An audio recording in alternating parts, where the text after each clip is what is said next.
Olá, seja bem-vindo ao nosso segundo vídeo da série Forme o Preço Certo. Hoje de cenário novo. Eu não estou hoje no meu escritório, estou fora e estou utilizando o espaço de um coworking para que a gente consiga dar prosseguimento à nossa série, à nossa jornada de formação de preço de venda. Quero, antes de mais nada, agradecer a cada um de vocês que encaminharam as suas mensagens, solicitando dicas sobre segmentos específicos, né, ou atividades específicas dentro do segmento de serviço, indústria e comércio. É um prazer poder estar aqui compartilhando esse conhecimento. Lembrando que nós não estamos aqui para simplesmente falar de planilhas. Não, nós estamos aqui para compartilhar o conhecimento acumulado nos últimos 15 anos, trabalhando essa questão do orçamento empresarial junto com a formação do preço de venda. Então, as dicas sobre o que você não pode deixar de levar em consideração na hora de formar o preço de venda. Beleza? Então, vamos lá? Bora lá? Vamos conversar sobre a planilha especificamente, tá?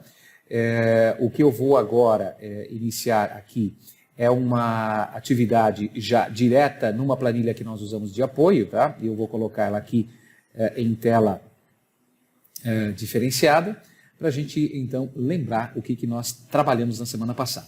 Semana passada nós trabalhamos pelo círculo externo, círculo roxo aqui, e na nossa planilha de direcionamento, que nós vamos utilizar durante toda a nossa caminhada, é a parte final, preço de venda, onde aqui aparece o tal do markup.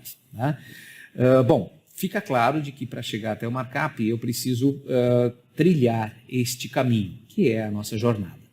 E hoje nós vamos nos focar em despesas fixas. Então, se a gente voltar aqui na nossa capa, a gente vai perceber que a despesa fixa, aluguel, telefone e demais contas de consumo, salários mais encargos, salários do administrativo e do comercial, né? Isso se você for do serviço e comércio. Agora, se você for indústria, você certamente tem a mão de obra aqui diferenciada, tá bom? Mas o que eu quero hoje é focar na despesa fixa, tá? E aqui eu tenho já um modelo tradicional de energia elétrica, água, telefone, internet, aluguel, enfim. Só que antes da gente entrar nesse conceito de despesa fixa, eu quero compartilhar um conceito que precisa ser esclarecido. O que são despesas fixas? Quando você faz essa pergunta clássica, as pessoas vão normalmente dizer o seguinte: é aquela que não muda, é aquela que acontece todos os meses. Bom, essa resposta é parcialmente certa. Primeiro porque eu posso ter uma despesa fixa que não acontece todos os meses. Por exemplo, o seguro do seu veículo. Né? Então, qual é o correto fazer dentro dessa programação aqui de formação de preço de venda? É pegar o valor do seguro do teu veículo, do prédio, do que você tiver e dividir por 12 e colocar aqui no nosso planejamento mensal. Porque o preço de venda ele precisa carregar durante todo o ano todas as despesas. Não importa se de repente lá no mês de agosto vence a apólice e aí você renova a apólice em agosto. Bom, então se eu não fizer o rateio, o que vai acontecer? Lá no mês de agosto eu teria que aumentar o preço de venda para absorver esse novo custo, que não é novo, é algo que você já conhece. Então essa é a primeira questão que eu gostaria de deixar bem claro sobre despesas fixas. Outra coisa diz respeito à variabilidade da despesa fixa. É o que acontece todos os meses no mesmo valor. Não é verdade? Acho que o conceito mais adequado de despesa fixa dentro dessa nossa experiência é aquela que diz o seguinte: a despesa fixa ela não cresce de forma proporcional ao faturamento. Né? Então, por exemplo, se você dobrar o seu faturamento, não necessariamente você vai dobrar o valor da tua folha. Porque, claro, você vai ter horas extras, né? Você vai ter bônus, você vai ter uma série de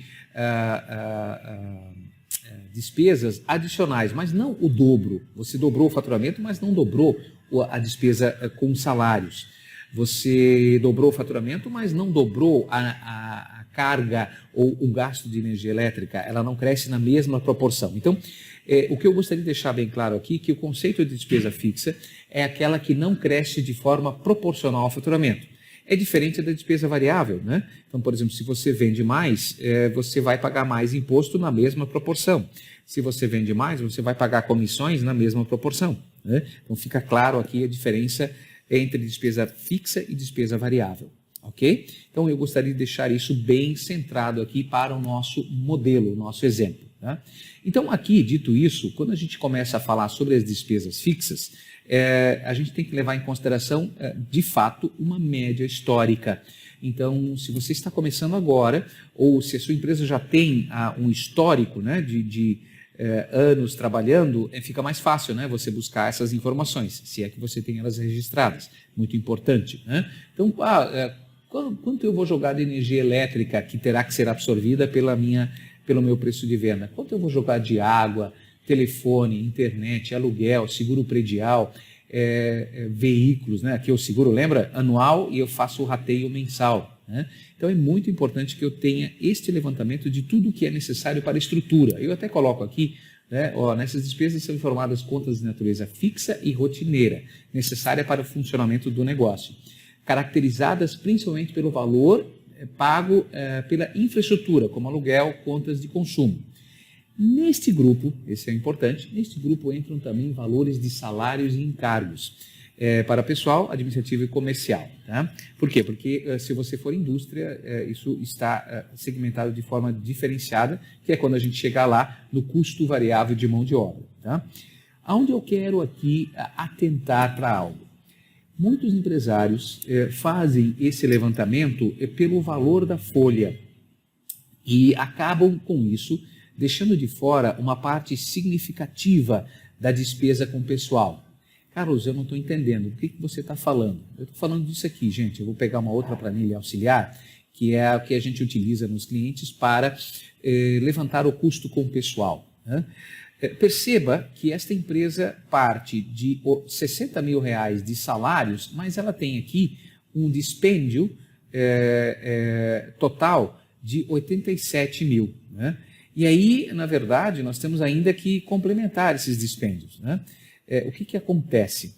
Nós não podemos esquecer que esta empresa tem, além da folha onde aparece a função, se a pessoa é ou não CLT, o salário base, né? Ela não pode esquecer que nós temos aqui os benefícios, né? Ou seja, quando tem vale transporte, plano de saúde, plano odontológico, plano alimentar, né? O vale alimentação. Mas mais do que isso, eu preciso atentar também para outra informação fundamental, que são as provisões. Né? Então, aqui FGTS, férias, aqui já está o plano de saúde, né, odontológico, 1/3 sobre férias, 13º salário, a provisão mensal, porque senão dezembro seria uma loucura, todo mundo teria que quase que duplicar o valor do preço de venda, né, para absorver isso. Então, perceba que uma empresa que partiu, né, de R$60 mil de gastos de salário base, e muitas empresas fazem isso, jogam isso dentro do seu planejamento de orçamento e, portanto, no planejamento de formação de preço de venda e se esquecem dessas outras despesas. Né? E aqui dentro das outras despesas, além das provisões, tem o valor dos isentos. O que é o isento? É o por fora. Né? Quando a gente diz por fora, são as retiradas feitas pelo empresário. Muitas vezes o empresário retira, né? E é legítimo, afinal de contas a empresa é dele, ele vai buscar do caixa e ele precisa registrar isso e acompanhar. Né? Mas isso aqui serve, dá um capítulo inteiro só sobre isso, né? Sobre essas retiradas. Mas aqui o que eu quero alertar é o seguinte, de 60 veio para 111, junto com esses isentos, né? Que são essas retiradas. Então, perceba que há uma diferença bastante significativa que precisa ser considerada na hora de formar o preço de venda. Né? O que vai para o preço de venda, o que eu preciso carregar, são 111 e não 60 mil. Então, isso é muito importante que a gente leve em consideração e eu queria deixar isso bem focado nessa nossa apresentação de hoje. Né?